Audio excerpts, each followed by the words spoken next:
Women can spend years planning their weddings, but the future doesn't get nearly the same attention. One survey shows only 34% of women have wills. Another finds just 3% of couples get prenuptial agreements. Attorney Lisa Green is the author of a new book, On Your Case, a comprehensive, compassionate, and only slightly bossy legal guide for every stage of a woman's life. Lisa, good morning. Good morning. You say legal problems are as predictable as bad weather. We're all going to get into legal problems, and yet why is it that women fail to plan? So here's the state of women today. We eat kale. We drink kale. We go to spin class. We hire tutors for our kids. We save for retirement, and we miss this big area, the law, that if you use it correctly can actually make you feel safer, and it's the ultimate empowerment tool. So I'm trying to get people clued in to using law proactively. You're trying to give us the ultimate power tool. Go ahead. Right. Well, just tell us what women should do. Yeah. Well, I mean, there are many areas where the law and women's lives intersect. Certainly marriage and divorce,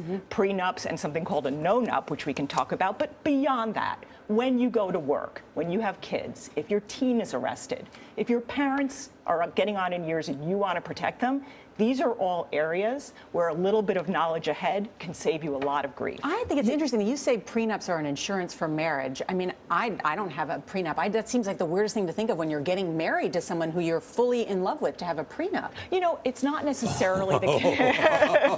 I can't believe you said that. Because they start out as love of your life, but I'm then... not at that income level, I guess, that you would... That But Nora, it's not even about income level, because they start out as love of your life and then they end up as respondent. That's right. And So, no one goes into a marriage thinking divorce court is in my future. Right. On the other hand, we've all had friends who were taken by surprise, and even women friends of mine who initiated a divorce.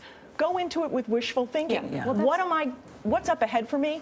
And I think it's really important to get to know what you can expect and then make sure you get a fair deal. No, Lisa, you were described as a cross between Susie Orman and Nora Ephron. That's quite a combo. It is a big compliment. And in your book, you talk about 5 topics every couple should discuss before they're wed. Can you sue your husband's girlfriend for ruining your life? And should you tell your boss that you and your coworker are dating? And your whole point of that, you have a variety of questions. Your whole point of ignorance of the law is not an excuse, and that every woman should prepare herself for any occasion. Any occasion that's going to hit us. And again, this is behavior we're used to as women because we're planners. Yes. Because we're worriers, or at least I'm a worrier. And I have found by utilizing the law in these areas proactively, you can sleep better at night.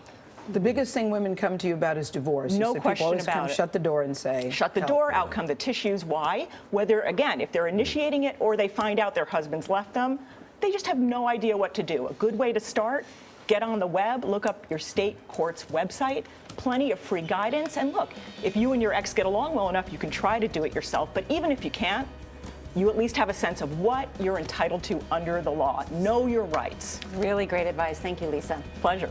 And On Your Case goes on sale today wherever you like to buy your books.